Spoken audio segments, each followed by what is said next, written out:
Hello, fellow homeschoolers, and that's everyone now that there has been a federal mandate to homeschool. So, my name is Martita, and I've been homeschooling my children for the past 8 years. I don't profess to know it all, but there are some tips that I can pass on that work for me. If it doesn't work for you, come up with your own tips, not a problem. Okay, so number one, you want to do some meal prep. As we discussed in my earlier video, children like to eat a lot of food. You might as well go ahead and get you a few loaves of bread and some fish because you're going to feel like you are feeding a multitude. So if you meal prep, that keeps you can keep up with the portions of the food. I remember when I was a little girl, my grandmother used to tell me about the rations of the Great Depression. And they did the rations so that people would stop hoarding food. We may be close to rations. I'm not saying that. I'm not inflicting fear, but I'm just saying people are hoarding food at the grocery store. So if you can kind of ration at your house, then that means you'll take less trips to the grocery store. For example, my children have already gone through a dozen of eggs, or maybe a dozen and a half of eggs, and juice. And I told them today, I'm not going to Walmart to get in a scuffle to get you some eggs and Mott's apple juice. So if you keep messing with me, you're going to eat oatmeal and onion sandwiches. I promise you, I'm that serious. So you want a ration and you want to do some meal preps because they're going to want breakfast, lunch, and dinner, and probably two snacks. And that's really how they're going to eat, okay? So once you do that and you get the children situated and get them to help you, your next step would be to carve out a space for them to work.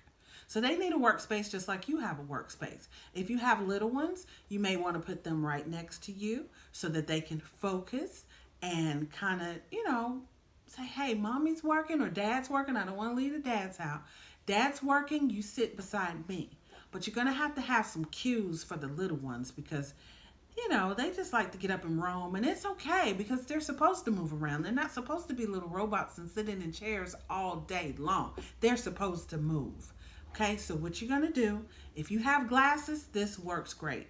I don't normally wear glasses, but I like to put on my glasses when I'm working with my children. And when they were younger, I put on my glasses and I say, hey, when the glasses are on my face, you're quiet in your space. And if they really got rowdy, I looked over my glasses and I said, hey, cut that out. We're not going to do that. Or you don't even have to say anything. You just give them the look. My mom perfected the look. She would just go, and I knew to be quiet. So you don't have to do all this counting if you give them the look. And they need to learn to look. Say, hey, when mommy looks at you, when dad looks at you, that's it. They just need to be on the look. I'm in Walmart. I'm in everywhere. I'm Dollar Tree. Anywhere I go, I'm hearing parents counting. The look still works. Trust me. The look works. So, tip number 3, set a schedule.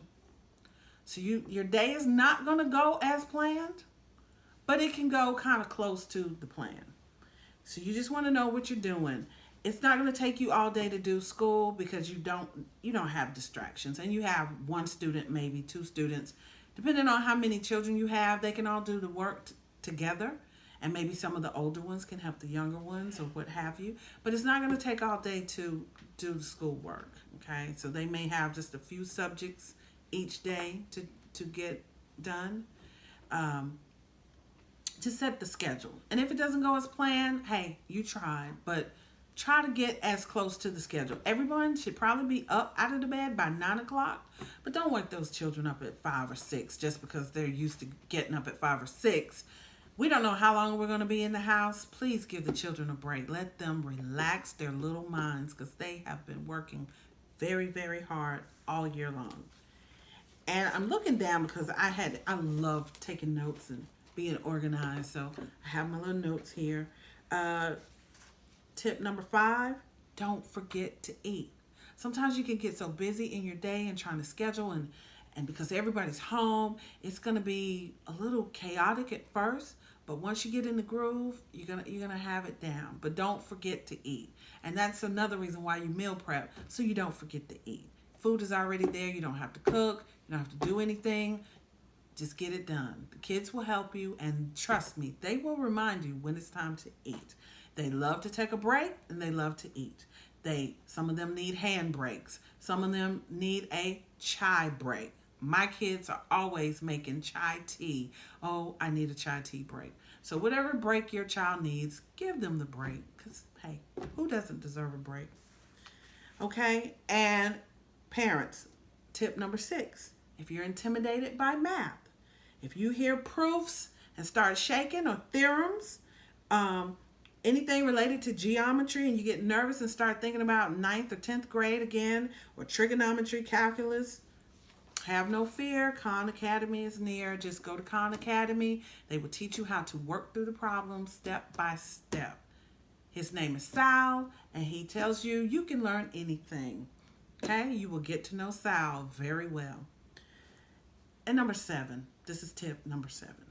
Please do not make slime all day and call it homeschooling, because it's not. And the people need detergent, and the people need their contact solution. They need glue, and they need their shaving cream. Do not have your kids buying up all the glue, all the shaving cream, and all the contact solution trying to make slime, because slime, they know how to make slime. That's nothing really innovative, okay? We're over slime. We did slime 2-3 years ago, so everybody should be over the slime craze. This is not the time to make slime. Go to Pinterest and find you some real science projects, or some crafts or something to make. Anything other than making slime. That's my 2 cents. You can make slime if you want to, but it's gonna get messy. So I'm trying to help you out. You don't want to do slime. Number 8, Google will be your best friend. If you don't know it, you don't have to act like you know everything with your children. All you have to say is, let's look it up. You use your computer for everything else. You use your phone for everything else. How about let's use it for finding some information, and let's look it up together. But make sure you fact check, double check, cross check, and spell check. Double check all the time. Tip number 9. Even if you have never used anything you learned in school, please do not tell your children that, oh, I never used that. You don't need to know that. Oh, we don't never use that. Don't say that. Your children will develop a fixed mindset, and when they go back to school, they will tell their teachers, my mother said I will never use this, and I'm not going to do it. Please don't do that. You want them to have a growth mindset, and just let them know you're doing this because this is a prerequisite to the next level of your education. This is why you have to do it, because children will challenge you. They'll say, well, why do I have to learn this? Why do I have to learn that? Because it is a prerequisite for the next level of your education, okay? No, we don't use it, but you have to use it for now, okay? Number 9. Oh, that was number 9, the prerequisites. You want a growth mindset, not a fixed mindset. Fixed mindsets are negative mindsets. Growth mindsets, positive, okay? And 10, take this time to assess your children's skill set. If your child wants to be a computer programmer but does not know how to code, I suggest that you look online, probably Khan Academy again. There's a lot of coding websites that they can learn to code. They can go to Scratch if they're younger. MIT has a platform called Scratch where they can teach them how to move the little sprites around. It's very basic coding, so don't think you're going to be writing programs, but it is the beginning of teaching your children a programming language. Also, take this time to see if your children are caught up on their foreign languages, especially if they're in high school or if they're getting ready to graduate. You don't want to learn at the end of the school year that your child does not have enough credits. You need to be working on that right now. So just assess your child. See if they have gaps in their education. And you can find out about the gaps in their education by kind of quizzing them on Khan Academy. They have every single level of school. They have all the classes. You can actually do school completely free from kindergarten through college on Khan Academy, just learning different things. But just quiz them, see what they know, because a lot of things they're being taught are to the test. So you want to know, hey, do you have the skills to become whatever it is that you are thinking about majoring in later on in life? And, if they don't have those skills, then start looking into it. Develop some type of plan for your child, some kind of career pathing, and say, hey, these are some classes that you're going to need to take.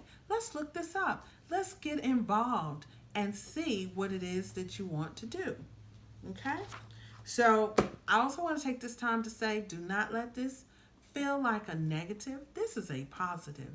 Because do you know some child has been praying all year, God, please get me out of this school with my bully. And look at it. This is a positive. Some child does not have to go to school with their bully.